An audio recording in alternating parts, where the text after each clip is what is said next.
I think I should begin. Today, we are going to look at a unit in my book called Six Dialogic Poetry Chapbooks called Russian Loves. Now, you know, I am supremely devoted to word music. I think it changes everything it touches. And I look for mentors, poetic mentors, because I believe in dialogic verse translation. What I do is I find a mentor who writes in a supremely melodious way, and then I not only try to translate this person with extreme fidelity in the most form-faithful way I can to both rhymes and assonances, alliterations, and rhythm schemes, stanza forms, as well as to the thought and feeling. But then what I do to internalize this and to become more fully the scripture I sing is to then write a reply of my own, an original poem in dialogue response. And so it's like a talk show. The mentor, my friend, my collaborator, my teacher, my guide is also my guest. And then when I listen to what this person has to tell me about what matters most, I reply in the form, for the most part, that I have just learned. And in this way, I remain a perpetual apprentice, and generally speaking, not talking about myself, but in response to another human being, something more than I am, someone outside me. Okay, so now I'd like to show you how I do this with my Russian loves in this book. There are three Russians whom I interview. There is Alexander, that is Alexander Pushkin, the greatest of all Russian poets ever. There's universal agreement on that. Then there's number two in the ranking on the roster, Mikhail, that is Michael Lermontov, who's really quite wonderful. And then there's a third, Athanasius, that is Athanasius Fet, who's almost unknown in America, but ranked among the very highest among Russians. So, Pushkin, Lermontov, Fet. I will read from them, and then I will reply to them. Here we go. Now, I'm very happy to start with Prisoner by Alexander Pushkin. Also, his poem Raven that I will do afterward. They're interesting because they take us into the realm of folktale or fairy tale or folk song, because in all three cases, birds speak to us. Here we go. I sit behind bars in a jail, rough and bare. An eagle, still young and race captive, is there. Sad comrade, his wings wildly flapping, his mood despondent, he pecks at his blood-covered food. He pecks at it, throws it away, death denied, as if he had thought it was time we defied our fate, for he calls me in gaze and in cry, and wants to say, out of here, come, let us fly, feel bird freedom, comrade, come brother, let's go, where cloud-covered mountains are radiant with snow, where floods are a surge on the shore, let us roam, wherever the winds and we birds have our home. I'll reply to that. The trees make you tall, and the birds make you brave. The winds make you wild, whirling flames make you rave. Wide farms make you spread out your arms to embrace, while soft rolling, grassy maned hills make you race. White sands make you willing to walk though you fall. Sere leaves of the autumn to children will call, who toss them and heap them and leap on the pile, all roused by their laughter, carousing in style. Cold pebbles in water, the textures appeal. The soles of your feet are your main way to feel. Sharp breezes will stiffen, the hair on your skin will set your heart pounding, speed blood up within. The elements whirled you. To set you astir, they brr and they chirr, and they purr and they whir.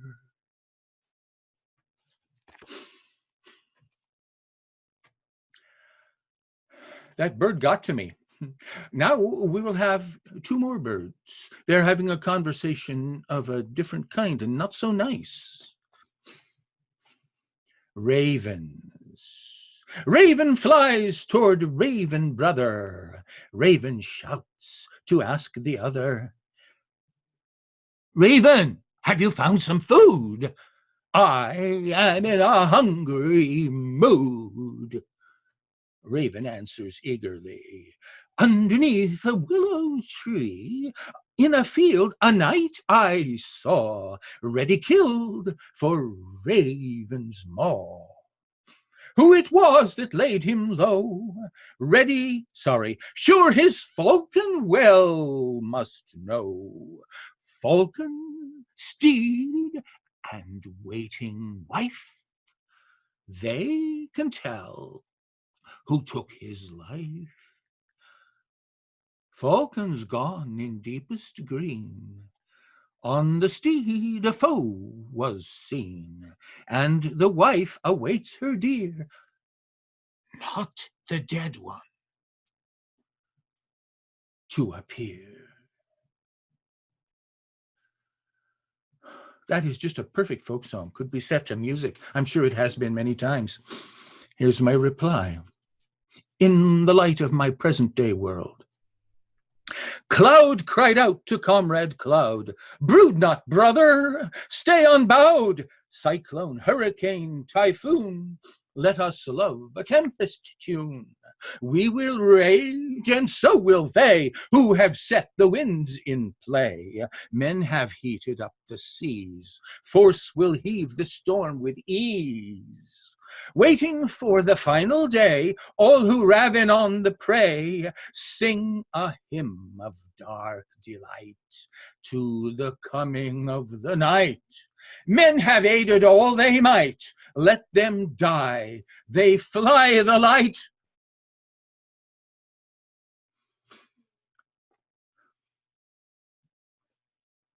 I think you know what I'm talking about. For my last Pushkin, I am going to give you something a little more cheerful in mood. This is not about what is, but what might be. He is building on a phrase from Horace, ex egi monumentum aere perennius. I build a monument more durable than bronze. I built myself a monument not made by hands. The people's path to it will not be overgrown. Topping the Alexander column, tall it stands, unhumbled and alone. No, I'll not wholly die, for by the treasured lyre, my dust will be alive and no corruption, no. Glory is mine so long as one true poet's fire shines in the world below. My fame will soon be spread and cover Russia great, and every tongue within that realm will speak of me. Proud grandchild, Slav or Finn, Tungus in wilder state, or Kalmuk, step friend free. And I will ever be more cherished by the folk, because in this my cruel era I would prize freedom, good feeling with my kindly lyre awoke, and for the fallen sighs. To the divine command submit, muse, willingly, holding no fear of injury. You need no wreath. Slander and laurel view with equanimity. Regard not fools beneath.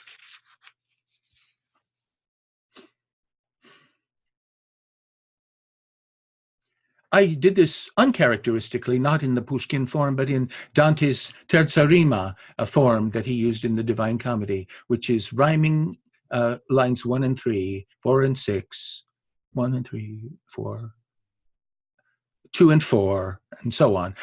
That was, I think, made very suitable by Dante for a solemn theme, and yet one also to convey a kind of reassuring tranquility, because it's true that he uses it for hell, but then there's also purgatory, and in the end there's paradise. So here's my reply in the Dantescan rhythm style. If those whom great Apollo gifted with a lyre, or as I rather would imagine, violin, to raise the Orphic underworldly wonder higher, with son filet, a golden thread, would boldly spin a fate-like spell by which the people closed their eyes, might listening, a soul to David's world within, feel as from Odin's runic odes unruined rise, a wind of peace, to win a spirit life, to plead love, not the fears that mirror what they would despise. Then let me answer now our barren, weeping need, by leaders harried who, disheartening in pride, dart snake-like venom enmity, might hearers heed a harmony, and being fruitful sing, decried would hate flames die, and love would be glorified.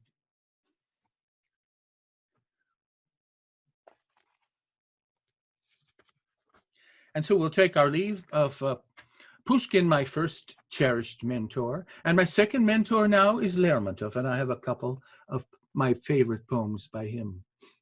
The first is called Angel, and it has a wonderful tranquility, but a most burdensome sadness. It's like a perfectly beautiful serenade by Tchaikovsky, my favorite Russian composer. At midnight in heaven, an angel flew by, while limning a hymn to the sky. The moon to the melody listened. In crowds, the stars were attentive. The clouds. He praised what is perfect, the bliss to be known in paradise gardens alone. Of God the Almighty, the chant unconstrained, in faithfulness pure and unfeigned. Embracing, he cradled a soul free of fears, who'd live in a valley of tears. The tune without words he had tenderly sung remained in that spirit so young. Though long in the world she would languish and cry, still filled with desire for the sky, the heavenly hymn had to yield to the birth of tedious plaint of the earth.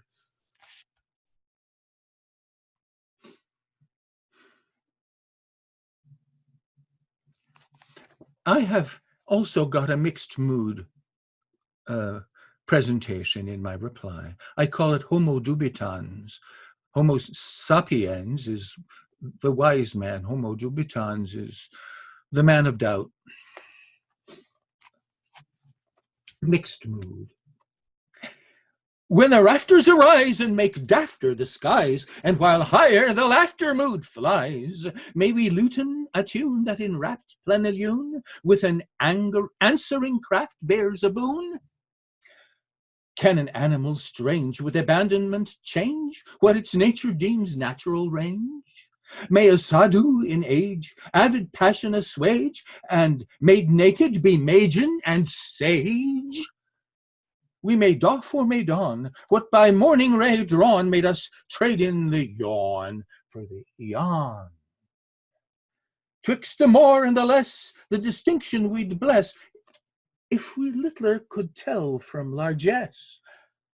'Tis a big masquerade we've in thinking displayed, and on stage of our days have portrayed. Yet nostalgia's a pain like neuralgia, with strain being placed on the gains we attain.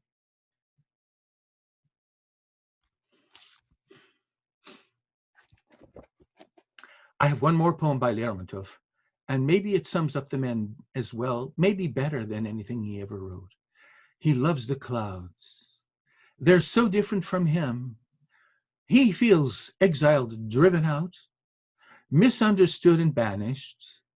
They don't know anything of that.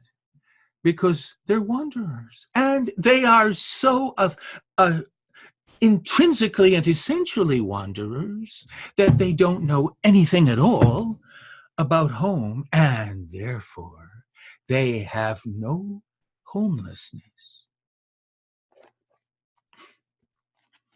Heavenly cloudlets, eternally wandering, azure plain, passing, in pearly chain flurrying, floating like me, language banishment pondering, leaving the north to the southern realm hurrying, what could be driving you? Burdensome faithfulness? You not the target of jealous autocracy, guilt of your own, or glad enemies' hatefulness, venom of slander, or friendly hypocrisy. Rather, you're bored with the wheat field's sterility.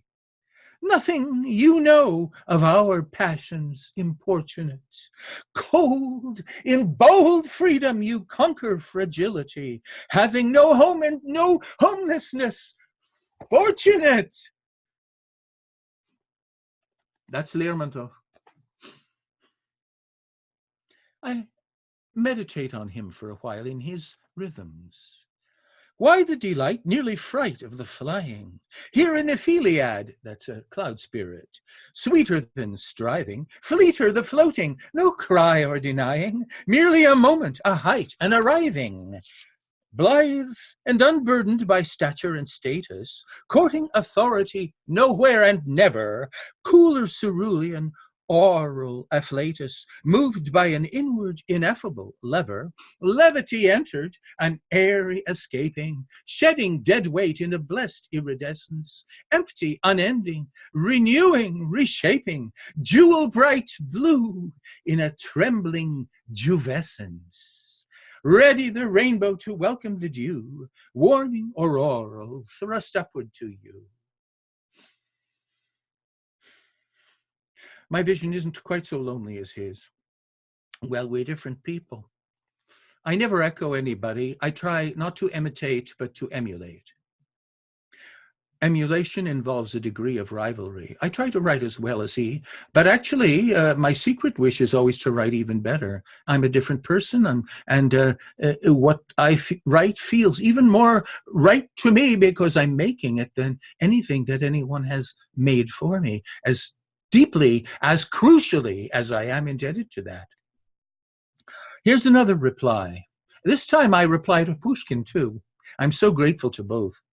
A combat, an homage, a battle, a ball, a mirror, narcissal or Persian, play of currents that clash and disturb, move away, return for a jostle, a tussle, a brawl. Proud Lermontov, lovable Pushkin, today you're coming to calm, as a David to Saul. You'll conquer, of course, yet you never appall, but bold the fell demon and drive brightly away. I rhyme for the both of you, right without fall, alliance and rivalry, stagger and sway, recover and lunge, thus the warrior may attempt to be worthy. Rise up, that is all I wanted. You haunted me, long led astray by prose. I'm emboldened, beholden for A. The kind of poems that I write are not like other people's poems. I like intricate, elegant form, and the more intricate my mentor makes his work, the more doubly intricate I want mine to be, and the more elegant and artless he appears to be. Let me double those traits too. That will create a feeling of invigoration, but also of loneliness. You know, you're the racer and you're there by yourself. Oh, number 3, my third reply, I can't stop. I've actually done 4 to this poet. There's nothing like it for any of the other poets. Mindfulness, it gave me deep joy to write. It's not quite in the same meter, but very close to it, and with, I hope, comparable energy of flight. Mindfulness. Never tethered, all-weathering, better to dare, temerarious, airy, aware that wherever we go there will follow the foe, stagnant laggard to dam up the flow. For with limiting, shrinking, timidity still, and with waning and wasting of will, and a lead heavy lethargy, whining for ways to deprive us of drive in our days. There's no quicker elixir to fill with resolve to envelop, invent, and evolve than transcending the fixed with a whisk away, brisk, flinging will into dizzying risk. For the tears in all things are the fears that maul wings, and the squall that will stall one who sings. Let me never forget that the wrench of regret will mean death by a seal that is set. If the judges on high will not budge, pass them by, and declining a while from the sky, spur like chariot horses the forces below. You'll move faster and masterly grow. Hampered hankerings hurtful, ungainly with guilt, move it forward, made fertile, a silt sifted onto a delta when melted by rain to engender broad health on the plain. Then resemble the veil which at night will inhale, breathing outward at dawn without fail. From the earth we relearn to respire, and we burn to incite a new birth in our turn. That's my most excited reply. And yet I have also the Lermontov feeling, Lermontovian feeling that I have to fight off lethargy and any kind of inner timidity that may fight against my will to aspire. One thing also that I do, particularly as it happens to relate to the problematic aspects, the need for constant struggle, is I have secrets in the poem. Lermontov is not my only mentor. I also allude a couple of times to Virgil's Aeneid. For example, for the tears in all things are the fears that maul wings. The tears in all things is Virgil's phrase. He said, sunt lacrimae rerum et mentem mortalia tangunt. There are tears to things, and mortality touches the heart. And then down later on the page when I say, if the judges on high will not budge, pass them by, and spur like chariot horses the forces below, I am there quoting him when he says, Phillectere sinequeo superos aceronta movebo. If I cannot bend the powers above, I shall set in motion those below. That's one of my very favorite Virgil lines. Sigmund Freud chose it as the motto for his book, Interpretation of Dreams, which was one of the most crucial reading experiences of my life. And now for my last reply to the Lermontov poem. I call it apropos of Van Gogh. He's a wonderful Lermontov in the visual arts. Lonely? Well, he was lonely because his eyes were so wild. When he walked down the street, people would be scared. But he could always write a letter to his brother. And that's when his collected letters to his brother are one of the spiritual testaments of humankind. Van Gogh didn't stop when his work wouldn't sell. He sold one painting in his life, and I will keep going as well. No slowing me down, for the flowing won't cease, nor boatmen have rowing release.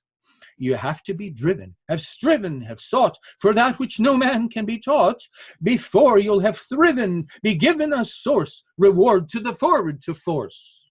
None's lonely in love for the coming unknown. I don't borrow that from anyone, but it sounds like something one had heard before. None's lonely in love for the coming unknown. That means that we are all in love with what is not yet. We have to make it. In storm wind is morning bestrown. In other words, the dawn is hiding behind the clouds. The ray in the star that arrived at your eye imparted a farther time sky. In other words, the ray of the star that just entered your eye and is gleaming there still was emitted trillions of years ago and only just got here. The flame in the star and the claim in your glance remain in that angel hair lance. The mud and the blood and the flood are at one, and blunder and muddle are done.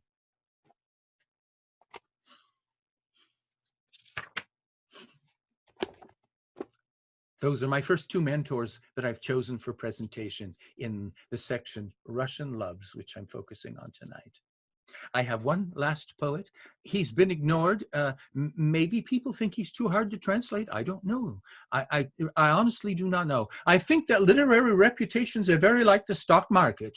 In fact, guided chiefly by irrational factors. And I want to do something about that. I'd like to write a whole book of translations of Fet, and I may do that still. So here's a little sample of a mood from Fet. It's called Bees.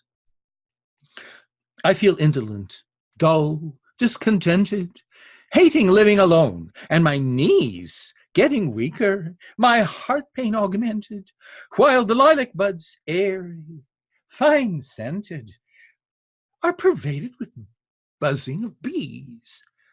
I might wander a bit in the clearing, or a walk in the wood may be best, but my stamina, fast disappearing, in my heart, what a heat, such a searing, not a cold, but a coal in my breast. More complaining, again I'm succumbing. Now that cherry tree simply appears to dream calmly, but bees and more humming. How to tell if the droning is coming from the lilac buds? Maybe my ears? Very likely you haven't heard a poem quite of that sort before. I had a good time writing a reply because all I do is to try to figure it out while at the same time writing word music. They are emblems of honey turned bitter, the implacable gathering bees, when the gleams of a memory glitter and the thoughts of unfaithfulness flitter, we evade them in vain, seeking ease. For the buzz and the drone are translations, shaping tone of the heat of the coal, from within and without intimations of a fatal malaise, indications that the spirit will never be whole.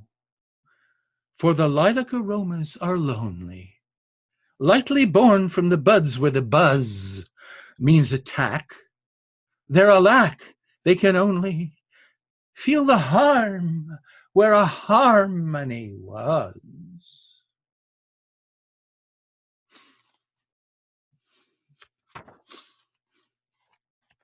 That's what I mean by word music transforming everything it touches. Well, this I love. This could be a whole chapter from a novel. Don't ask. Don't ask what I keep thinking, worrying about. To tell it would be hard. Already I'm too harried. A mad dream fills my heart. Its power running out into the gulf of years against my will is carried. I love one bright enchanter more than anything. I looked, my ardent heart was dragged in that direction, the way a storm-trapped pigeon vainly beats his wing upon the glass. That's how I prayed for her affection. Today, before a face of beauty that may mock, not blinded as before with unrequited passion, my heart is still a fool, like some decrepit clock that strikes from time to time in its own maddened fashion. I was an adolescent. What a foggy season. My mother lay in sickbed. Lilacs trembled, tearful. My childhood girlfriend had to leave us for some reason, going away a long, long while, and I was fearful. No swallows sweeping down before the glass, gyrating. No lines of midges swarmed, colliding, flying bright. The pigeons tranquil sat, with fluffed up feathers, waiting. In lime groves, quieted, more birds were hid from sight. Above the well, where perched on long, low-hanging pole, a tub old, blown about with sway, a pendant swinging, a raven suddenly more black than branch or bole, cawed, rasping, sharp, abrupt, his flight still upward flinging. That cry died long ago. Around me, racket, laughter, but never will my heart unlearn what made it shy. I look into your eyes and love their wit, but after I tremble, waiting for the raven's ugly cry.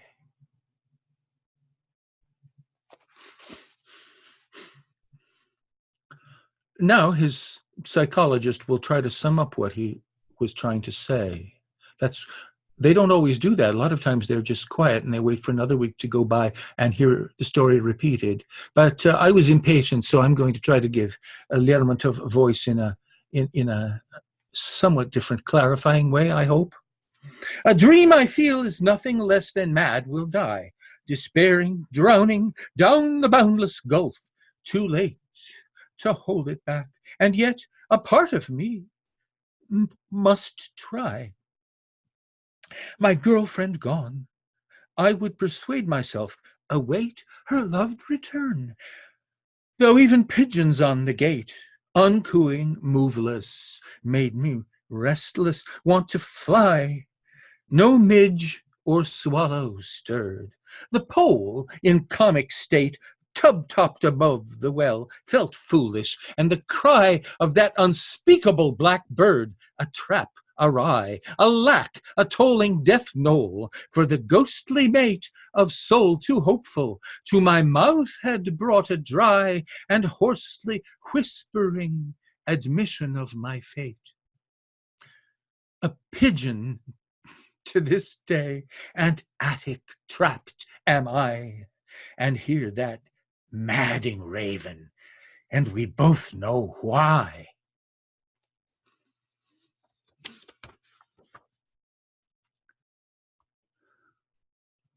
I've read that poem before several times. I never read it the same way twice. I read it angrily in this version's conclusion, but sometimes I have read it with despair. I can't tell what kind of style of acting will come. Anyway, it prepares me for the last poem, which has a marvelous form. It is written I tried this once before, in the Dantescan terza rima. Line 1 rhymes with line 3, line 2 with line 4. It's trinal rhyme, in other words, and the iambic pentameter, just as Dante used in Divine Comedy. You may see at the end why I chose that. It's traditional for solemn themes, and it conveys a variety of moods. And this is a particularly interesting, complicated mood. I want to just pause and look at the first line. My day gets up, a toiler tired and poor. That's a very powerful line and worth many entire poems that I have read. My day gets up. In other words, he doesn't tell you he's getting up. His day is getting up. The border between him and the day is quite indistinct. He rises like the sun, but what if the sun isn't shining? What if there's no energy left? And you see that the porous or fissile or even simply faded and vague and indiscernible border between yourself and the world around you, the mood, the atmosphere surrounding, makes you a kind of world in yourself. And yet, if that world is depleted, a lot has been depleted. So let's just go on and see how this develops.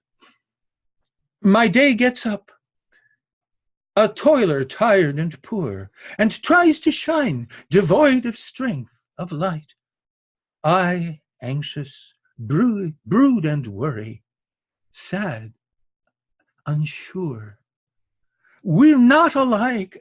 We'll never get it right. But moon rays there, into the garden stealing, while trembling day will bear the coming night, who puts the lamp out with her breath, revealing another light, surrounding you, O best. You come to comfort me, emboldened, feeling the day is now forgotten that depressed me so. I walk with you, our eyes tear-filled. We go together, arm in arm, both blessed. The shadow gone, my dismal doubting stilled.